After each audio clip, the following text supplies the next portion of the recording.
Olá, pessoal, sejam bem-vindos novamente ao nosso curso de Noções de Saneamento.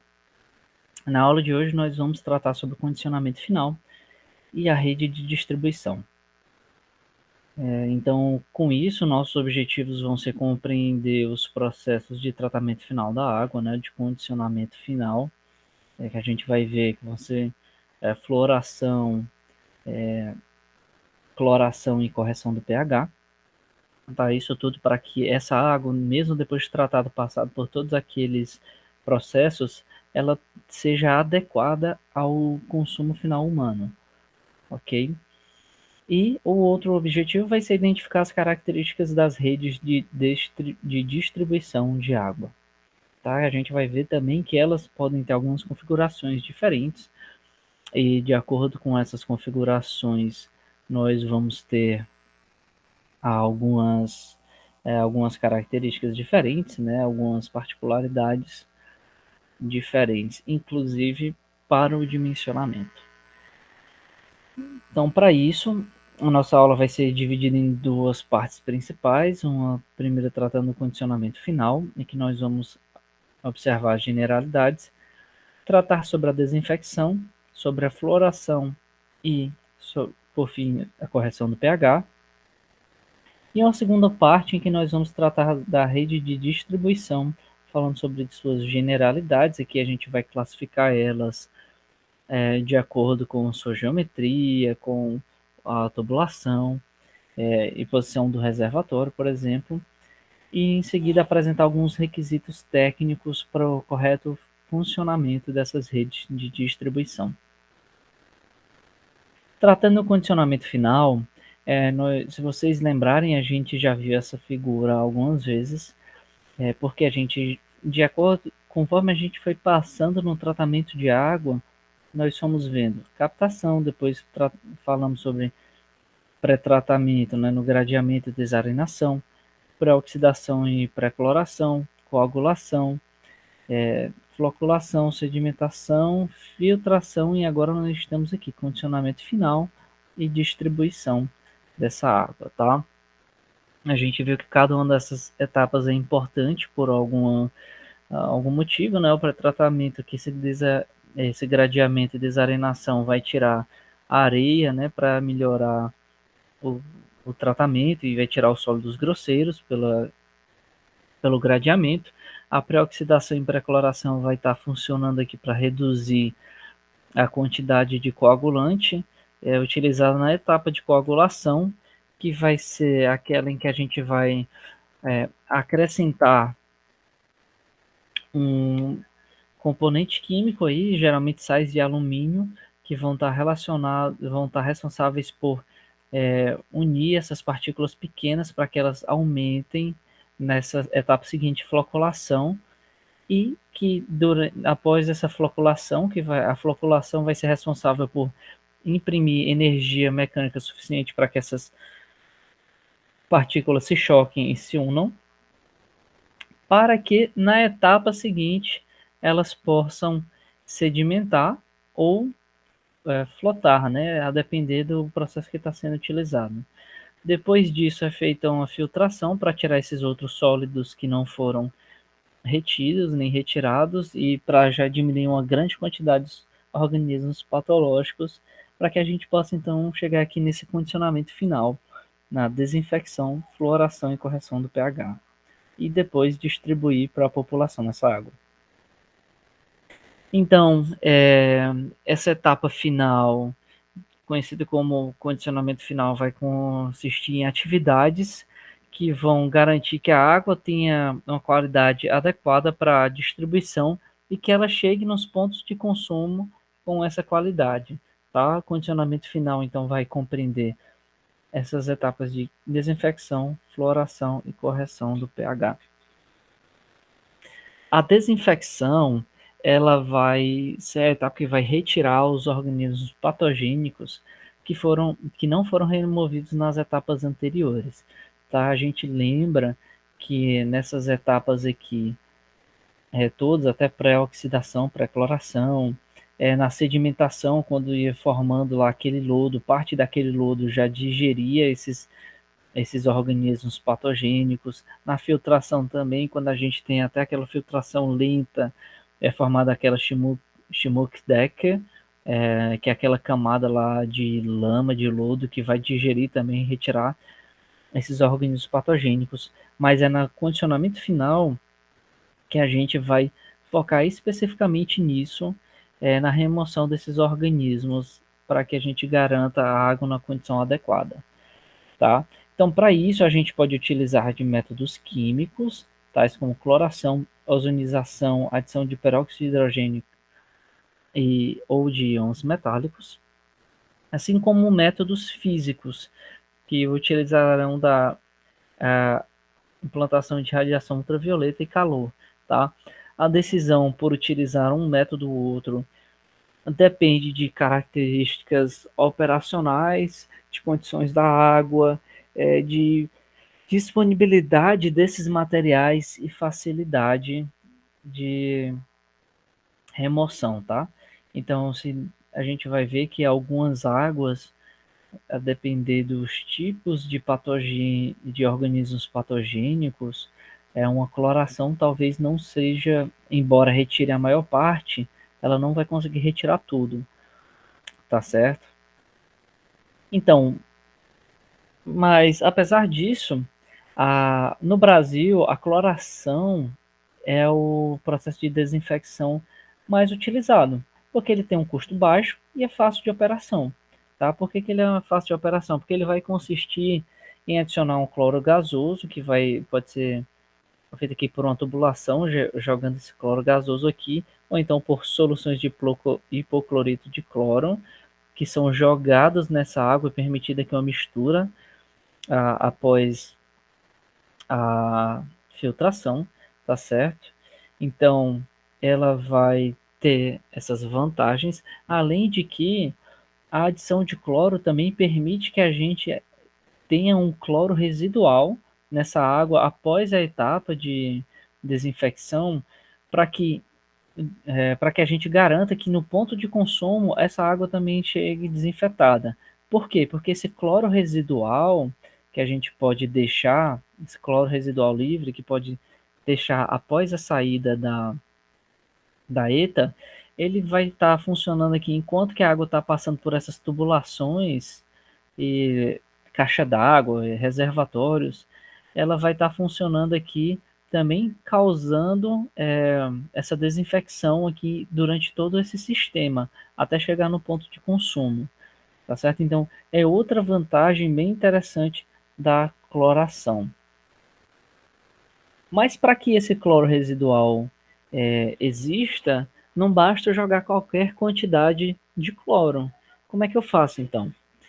A gente vai ter que chegar num ponto de quantidade de cloro chamado breakpoint, certo?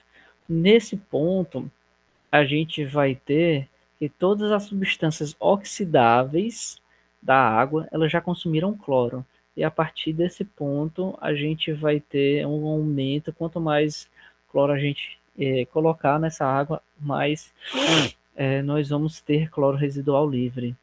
Isso vai passar então por diversas etapas aqui que não convém a gente entrar em muitos detalhes, mas é importante que a gente conheça o seguinte, que à medida que a gente vai acrescentando esse cloro vai aumentando de quantidade, tá?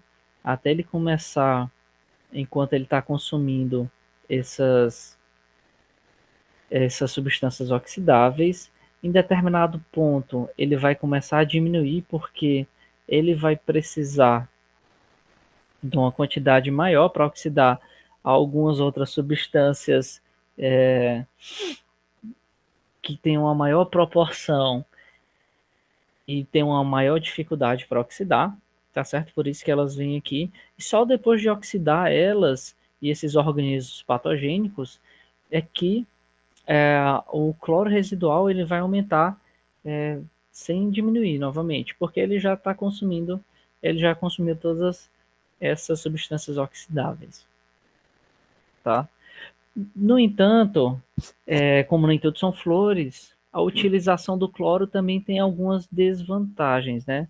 Uma desvantagem específica é que, apesar de ser um método bom e barato, ele não consegue remover todos os organismos patogênicos. Por quê? Alguns organismos, tais como protozoários e os cistos dos protozoários, eles não são oxidáveis pelo cloro.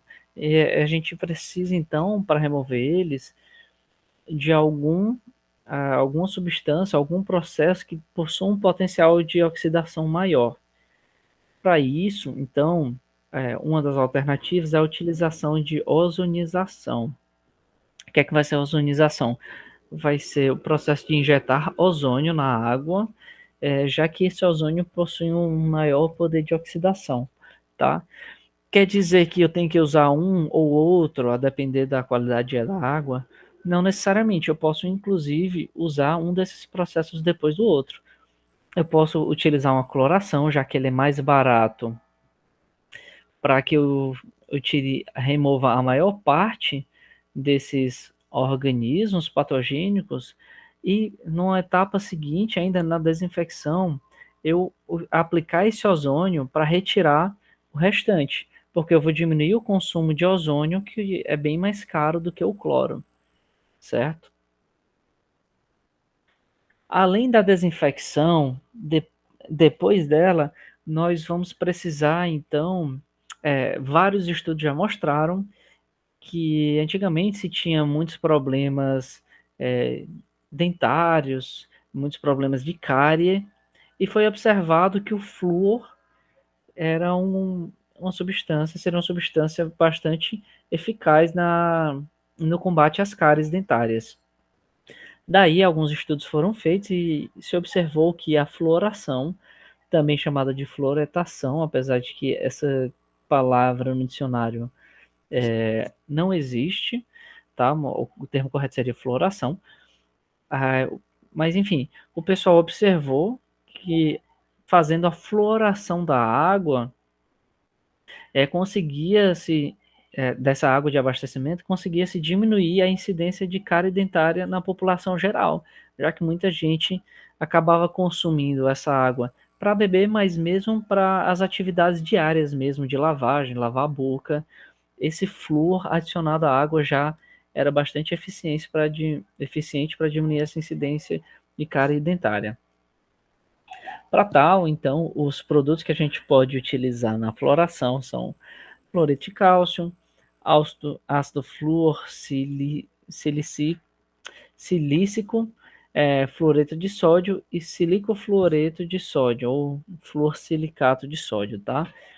Então, seriam alguns dos materiais, né, desses químicos com flúor que a gente pode adicionar à água para que tenha uma dentição aqui mais bonita, né?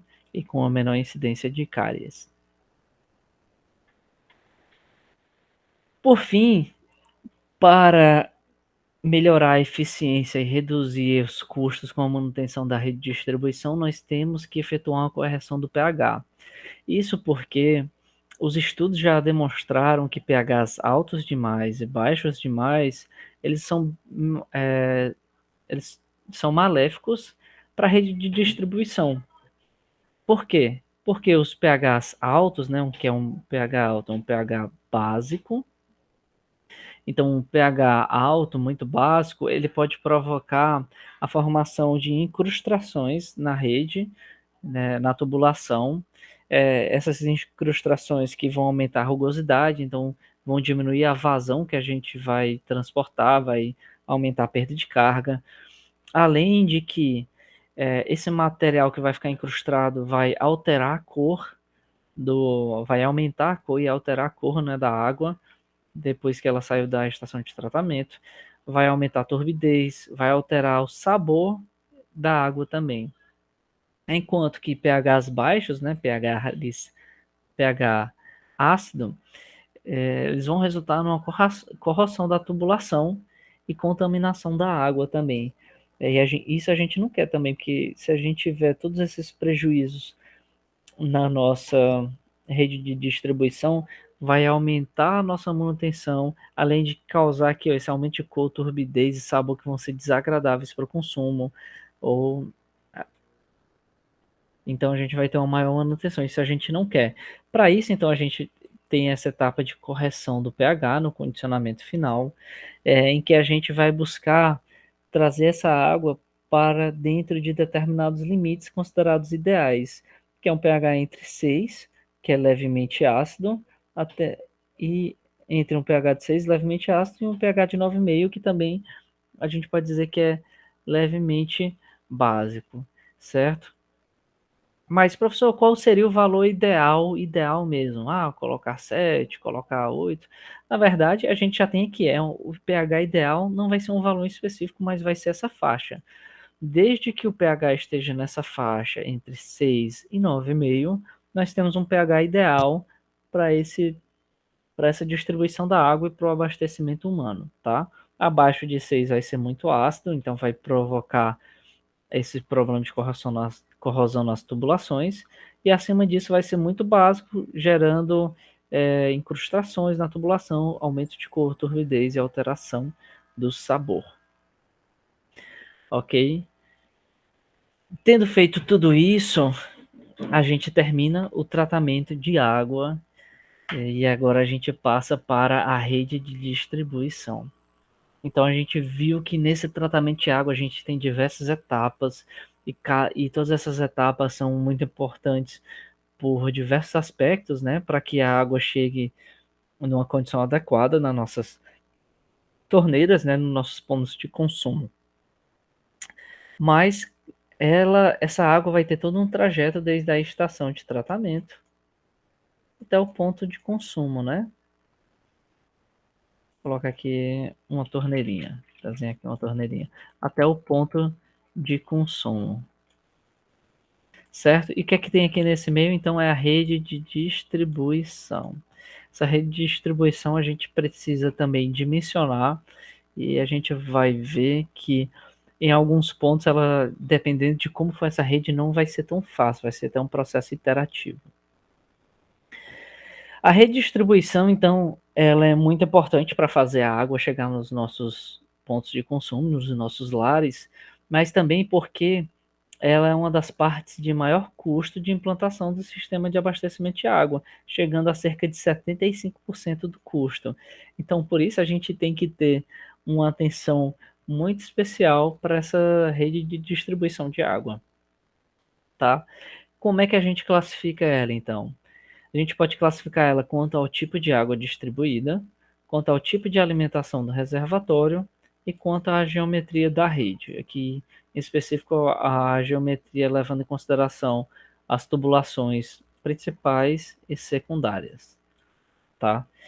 Quanto ao tipo de água, a rede ela pode ser simples, quando ela traz apenas água tratada, ou pode ser uma rede dupla, quando a gente tem um transporte de água tratada e água não tratada, tá? E que a gente não precisa entrar em muitos detalhes, porque quanto a essas nomenclaturas, né? Basta saber que simples é água tratada e geralmente é o que a gente tem nas cidades, né? A gente tem a distribuição apenas de água tratada. Quanto ao tipo de alimentação do reservatório, a gente já tem algumas particularidades.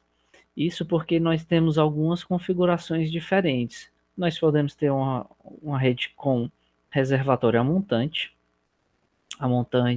que é antes da rede, né? O reservatório ajusante, que fica após a rede de distribuição. O reservatório, com reservatório a montante e a jusante, né? Então seriam nos dois locais. E sem reservatório. Sem reservatório é uma condição muito específica que geralmente a gente evita, né? Principalmente levando em consideração que a gente pode ter dificuldades de abastecimento, tem dias de maior ou menor consumo, tem épocas, pode ter algum problema na rede de distribuição, de levar essa água até o reservatório antes de ir para a rede de distribuição, por exemplo. Se eu tiver um problema nessa rede, nessa adução aqui, e não tiver reservatório, eu parei toda a água, todo o abastecimento dessa região. E muitas vezes isso não é interessante. Então a gente vai focar aqui nessas redes com reservatório a montante e a jusante. Com reservatório a montante e a jusante seria a combinação dessas duas. Então, o reservatório ajusante, o que é que ele é? Então, teria a estação de tratamento. Essa água passaria por um adutor e iria direto para a rede de distribuição, aqui para a cidade. E depois da rede de distribuição, a gente tem aqui o reservatório, certo? Nesse reservatório aqui, essa tubulação que chega ao reservatório vai ser uma tubulação só, em que a água vai entrar e vai sair por ela mesma, tá? Então ela vai ter dois sentidos de fluxo aqui. Enquanto que o reservatório montante, ele está aqui, vem logo depois da ETA e antes da rede de distribuição, tá? Então eu vou ter uma tubulação para entrada de água e uma tubulação para saída de água do reservatório. O reservatório ajusante, então, ele tem como características e como vantagens até, ele armazenar o excesso de água quando a demanda está abaixo da capacidade máxima. Então, eu estou sempre transmitindo aqui uma, uma quantidade de água, tá? Uma quantidade de água grande, levando em consideração o dia e a hora de maior consumo, certo? Só que nem sempre esse consumo vai estar igual ao que está sendo consumido aqui nessa rede. Então, esse excesso ele passa para esse reservatório e na hora que tiver uma necessidade de um maior consumo, essa água é, vai descer aqui do reservatório para a rede de distribuição. Com isso, tem a vantagem de diminuir os diâmetros da rede de distribuição, tá? Por quê? A gente vai lembrar aqui da nossa aula de população, em que a gente tinha a estação de, vamos lá, captação, certo? Deixa eu colocar aqui um manancial. Nós tínhamos a captação até a ITA, da ITA para um reservatório e do reservatório para a rede de distribuição, né? Quando a gente pegava essa água aqui, a gente tinha uma vazão que era K1, K2, vezes o Q, e a gente tinha aqui o nosso coeficiente da eta, né? Que é multiplicar aqui C eta. Isso aqui dividido por 86.400, né? Já depois da eta para o reservatório, a gente já não tinha mais isso, e a gente tinha só K1, K2, 86.400 e o Q, tá certo? E após o reservatório, a gente tinha apenas K1, Q, 86.400, né? Então, quando eu tenho esse reservatório ajusante, eu posso reduzir os diâmetros de distribuição, porque eu tô sempre trazendo essa água de volta aqui. Essa água em excesso ela pode ser acumulada aqui nesse reservatório, o que passar. Por sua vez, quando eu tenho aqui o reservatório montante, eu vou precisar de diâmetros maiores, porque eu vou considerar aqui essa água acumulada.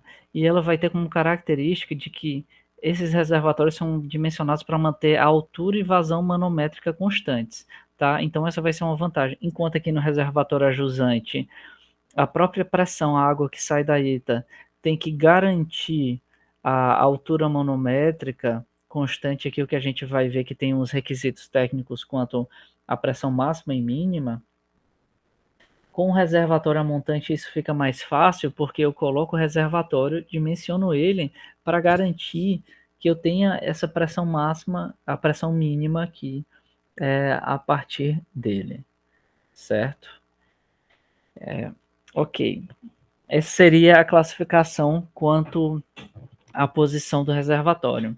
Quanto à geometria da rede, essa rede ela vai ser classificada em ramificada, malhada ou mista e vai estar diretamente relacionada à disposição das tubulações principal, ou condutor tronco ou canalização mestra, também são outros nomes, e a tubulação secundária.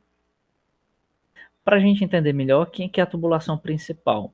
A tubulação principal vai ser aquela tubulação que geralmente possui, né, os maiores diâmetros e tem a função de levar água para as tubulações secundárias.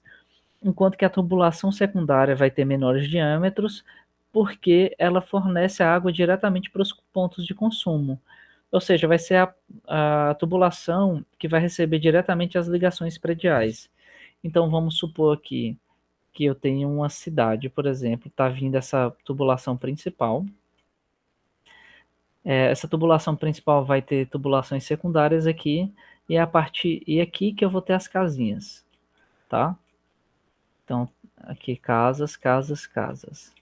A tubulação secundária vai ser essa porque ela está recebendo diretamente essa ligação predial, enquanto que a tubulação principal não recebe a ligação predial e ela recebe apenas as tubulações secundárias. Ok? Então, a partir da disposição dessas tubulações principais e secundárias, a rede pode ser ramificada quando a gente tem um único condutor tronco para as tubulações secundárias. Então, vou ter aqui, por exemplo, essa seria a nossa tubulação principal, que está trazendo aqui, ó, você vê que não tem nenhuma ligação direta nela, e as tubulações secundárias, elas vão estar aqui, fazendo as ligações nesses ramais, tá certo? Então, todas essas outras tubulações aqui vão ser redes secundárias, certo? Nessa configuração, o fluxo de água ela vai possuir apenas um sentido de alimentação em cada trecho, o que facilita para a gente na hora de dimensionar e calcular, né? Porque a gente sabe que como eu só tenho como a rede vai sempre sair do reservatório até o meu ponto de consumo, então a água só pode passar por esse caminho para chegar aqui nessas pontas. Ela pode ainda ser subclassificada aqui de acordo com a configuração como chamado de rede ramificada com traçado espinha de peixe, né?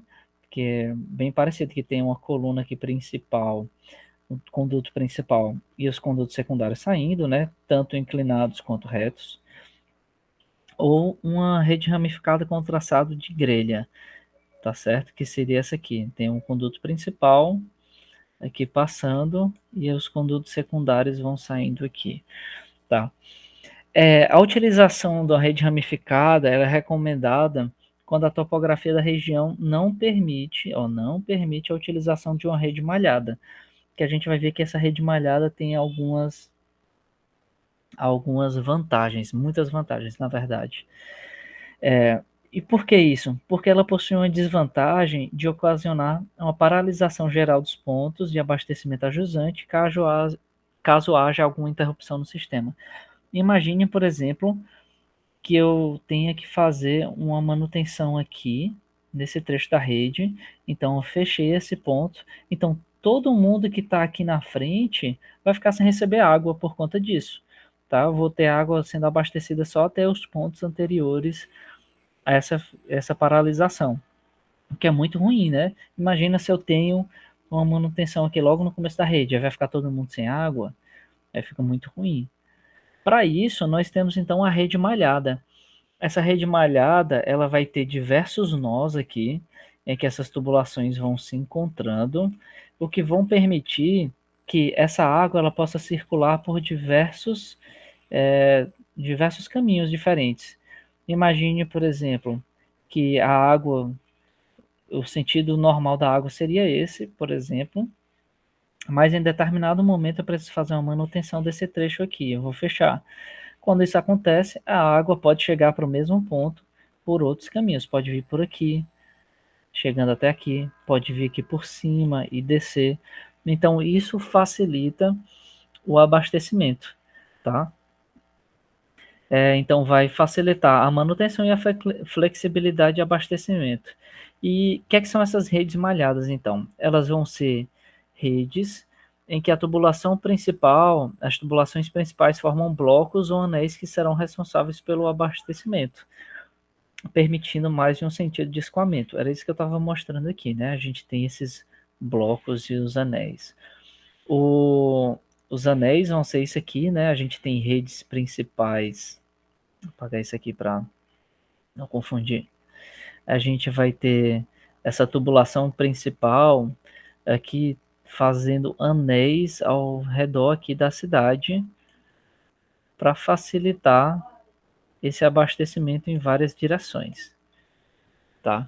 A rede em blocos, de maneira diferente, ela vai ser uma rede parecida com a de anéis, só que a gente vai ter o seguinte, a gente vai minimizar, ao invés de ter grandes áreas aqui, às vezes até bairros, em que a gente tem um anel circundando, na rede de blocos, esses blocos vão pegar uma região bem menor, pode ser que a questão de uma quadra, 2 quadras, certo?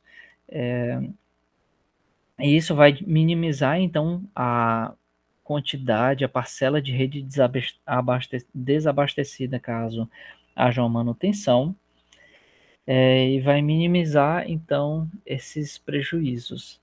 No entanto, como a água pode traçar muitos e muitos caminhos, aqui a gente vai ter muitos mais caminhos do que na rede de anéis, em que os anéis são grandes, a gente vai ter uma dificuldade para medir e definir as pressões nessa rede, já que facilmente a água pode estar vindo num sentido e devido a diferenças de pressões, ela começar a seguir em outro sentido para o abastecimento.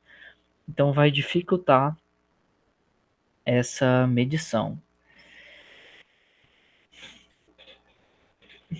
Por fim, aqui, quanto à geometria da rede, nós vamos ter uma rede mista, que seria a combinação dos dois, né? A gente pode ter uma rede malhada e, a partir de determinado ponto, ter uma rede ramificada. Ou então ter uma rede ramificada, né, com uma rede malhada em determinados pontos.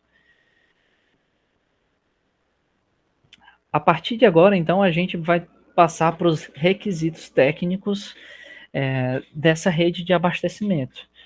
Porque para a gente garantir esse abastecimento eficiente, a gente vai ter que seguir alguns parâmetros que são impostos aqui pela ABNT NBR 12218, quanto a pressões, velocidades, e a gente vai ver também alguns requisitos mais na frente quanto ao diâmetro das tubulações.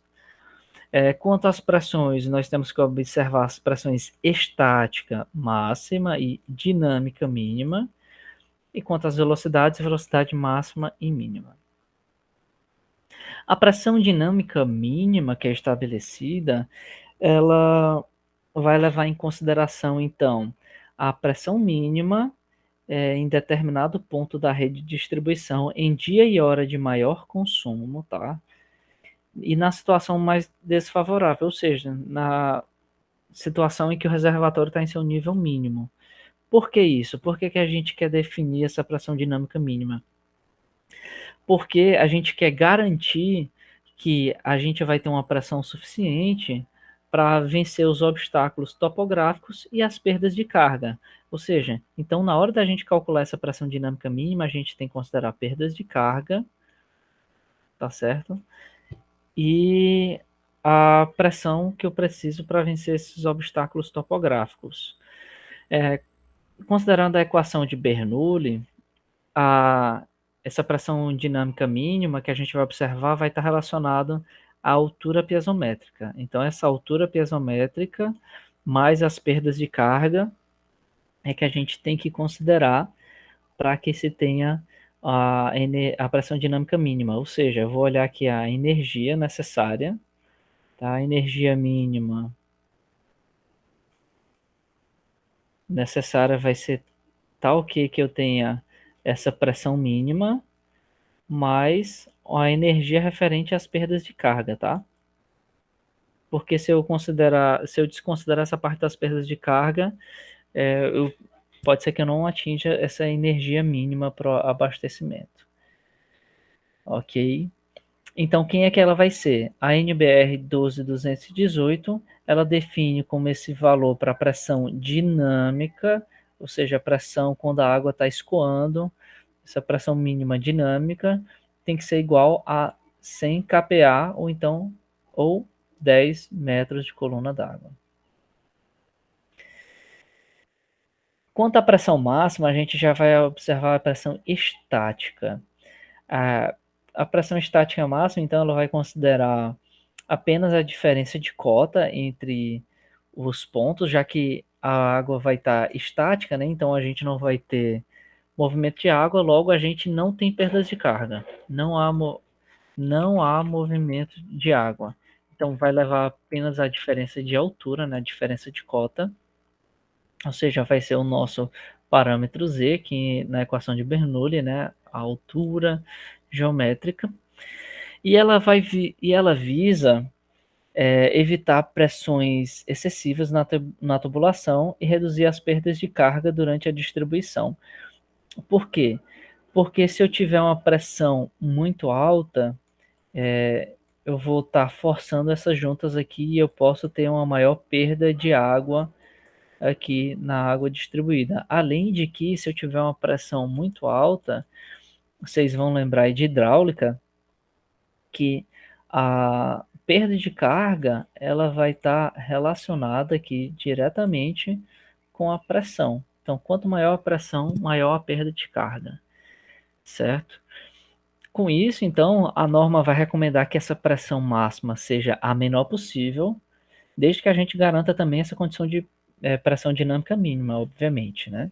Então, para isso, a gente tem uma pressão estática máxima de 500 kPa ou 50 metros de coluna d'água. Então, com isso, a gente consegue observar que a gente tem um valor de pressão máxima e um valor de pressão mínima. Então, eu vou ter uma faixa, uma zona em que eu posso ter aqui o abastecimento de água. O que é que isso quer dizer? Que acima de determinado ponto, se eu tiver menos que 10 metros de coluna d'água aqui, eu não tenho uma pressão mínima, então aqui eu não posso ter abastecimento de água.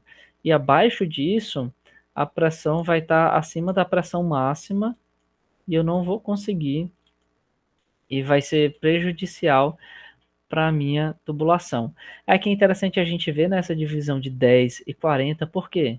Porque a pressão mínima seria aqueles 10 metros de coluna d'água e a pressão máxima de 50 metros de coluna d'água, né? Ou seja, é o 10 mais o 40, coluna de água. Ok? Essa zona compreendida entre os limites mínimo e máximo é conhecida como uma zona de pressão, tá certo? Então, essa zona de pressão vai ser a zona de trabalho da rede nos limites estabelecidos pela ABNT NBR 12218.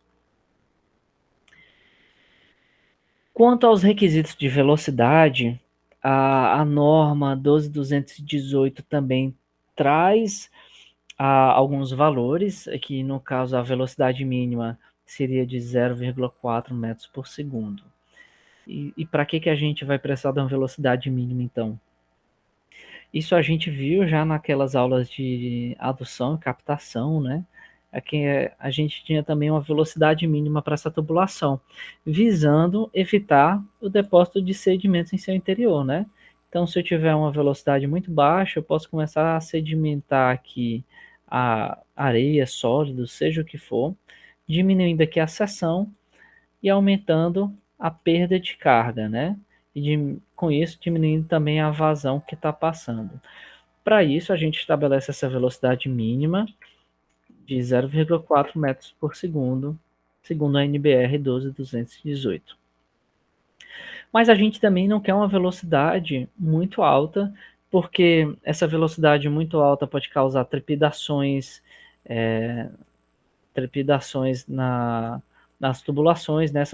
Essa trepidação vai ocasionar aqui desgaste das juntas, desgaste precoce da tubulação, vai ocasionar também maiores perdas de carga, além de problemas como golpe de ariete e cavitação, tá? Que vão desgastar bastante a tubulação e outros elementos dessa rede de distribuição.